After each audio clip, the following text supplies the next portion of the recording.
3 people were stabbed Wednesday at the University of Waterloo in Canada during a class on gender studies. Now, according to reports, a man wielding a knife burst into a classroom demanding to know the subject being taught. He then stabbed the professor and 2 other people. The victims sustained non-life-threatening injuries, thank goodness. The suspect was apprehended and taken into police custody. After the incident, the Waterloo Regional Police Service sought to reassure the public that there was no further threat to public safety. Investigators are still trying to determine a motive. We've buried the lead a little bit. A crucial part of the story and why it's gone so viral on Twitter is that the witness allegedly entered the classroom, asked the professor what the class was about, and then pulled out 2 knives and started to stab people. And the subject of the classroom was gender studies. So this has ignited a conversation about the extent to which and whether the stigmatization of gender studies broadly and the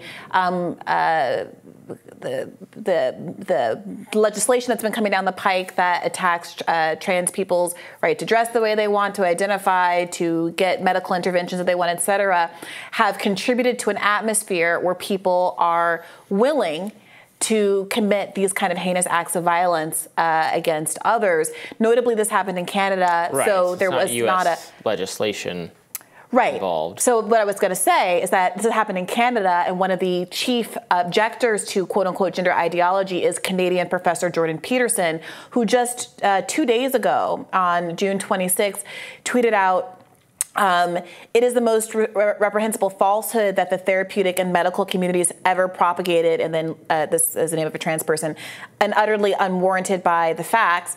Prison for the liars and butchers, or millstones in the deep blue sea. And some pointed out, this is an indictment, to, a call to drown people who would promote this kind of gender ideology. And how far away is that from someone taking it in their own hands and stabbing a gender studies professor?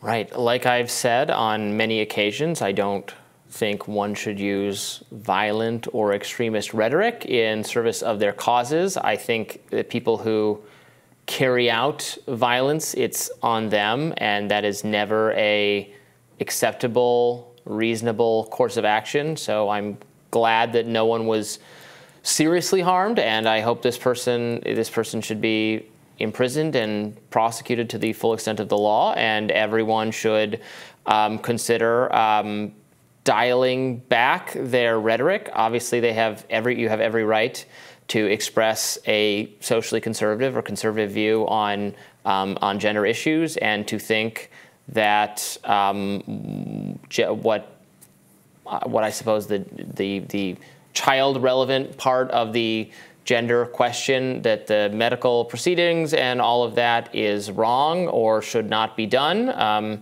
You have the right also to support legislation that accomplishes that, but you don't have the right to stab people because they disagree with you or they're teaching something you don't approve of, obviously. So prison for the person involved, and everyone turn down that rhetoric. Yeah, it's interesting because there, any calls to turn down rhetoric, or any calls to suggest, as many in the LGBTQ community and allies have been pointing out, is that if you characterize people that you disagree with as subhuman, as monstrous, or as having values that equate to being a pedophile, a groomer, the lowest of the low, then the consequence of that is some people are going to think that it's morally justifiable to murder them, right? We live in countries, not Canada, I don't believe, but we certainly live in a country where we have the death penalty, and the state takes the position that it is able to kill people if they have committed certain kinds of transgressions, if they've broken the law in certain kinds of ways.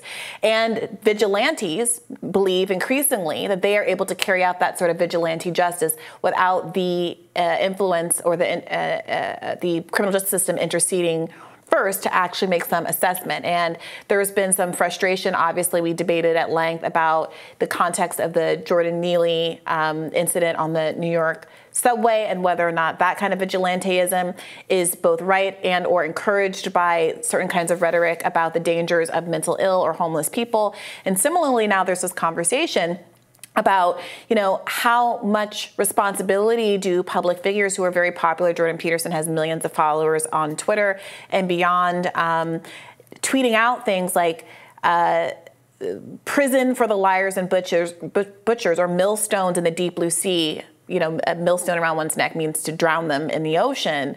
Whether or not, you know, regardless of whether if there's any legal liability here, but whether or not it's just a good idea for us to be talking about communities of people, or teachers who simply teach gender studies in a way that would lead some people or contribute to some people having the belief that they deserve death, you know.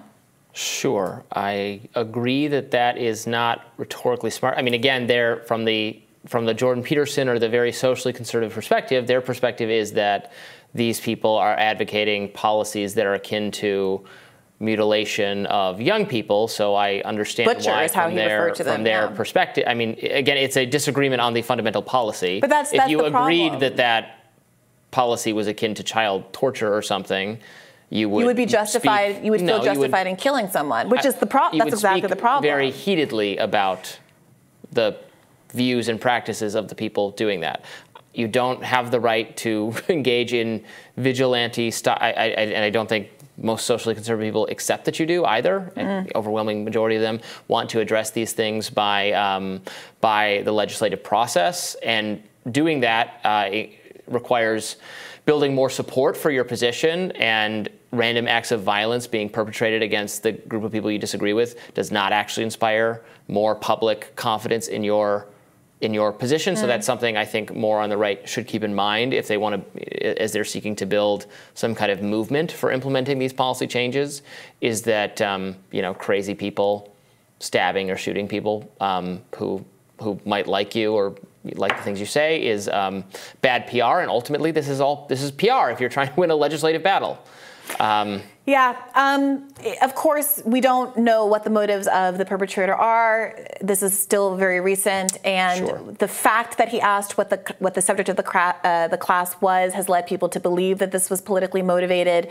Of course, we could find out in the coming days that it's not what it appears to be superficially, but certainly the optics at this time, asking what the subject was before perpetrating the crime does seem to suggest that the subject had something to do with the choice to perpetrate the crime. Right, that is perfectly plausible, although you're right to caveat that we don't really know. This could be someone, I don't know, I don't know how old this person was. The teacher gave him a bad grade, or someone he knew a bad grade or something. They assaulted both the teacher and two students. Right. I mean, I was reading in one of the violent incidents. I can't remember which one at a gay establishment. The perpetrator is now saying that well, he was on drugs and it had nothing to do with anti-gay animus, which of course he's facing hate crime charges or something. So I'm not saying don't take the perpetrator at their word necessarily, but and we always have to keep in mind the Pulse shooting, which infamously did not, in fact, turn out to be an example of someone from their mindset perpetrating an anti-gay issue. It was a yeah. Certainly, years ago there was an incident in New York in a Dallas barbecue where what was described as a large black man hit a smaller white man, a gay man, over the head with a chair, and it was first reported out as a hate crime. Before it turned out that the black man was also gay, and there was some argument, I think, that was actually racial in nature that might have instigated it. So certainly we should we'll continue to follow the story and see what it bears out. But the ongoing conversation that it's provoked about the relationship between a certain kind of rhetoric by very high-profile people that doesn't just talk about disagreeing with the politics, the views of somebody else, but suggests that they should be killed, is a real issue. Tim Pool obviously was recently implicated in one of these conversations after the white supremacist shooter with the swastika tattoos in the recent shooting, I think that was the Texas Mall shooting, was discovered to have liked Tim Pool, talked about Tim Pool, advocated for, posted his videos and things like that.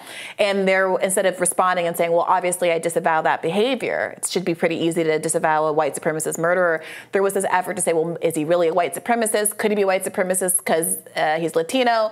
Are the tattoos a deep fake? And we had this bizarre media cycle that could have, I think, just been preempted by saying, hey, I don't support mass killings and Nazism. But that seems to be increasingly a difficult thing for folks to say today. We'll see if there's any response. Mass killings and Nazism. You really twisted my arm. Fine, I'll concede. I don't support mass killings or Nazism. If only Tim Pool could be as reasonable as you, Robby. Okay. More Rising right after this.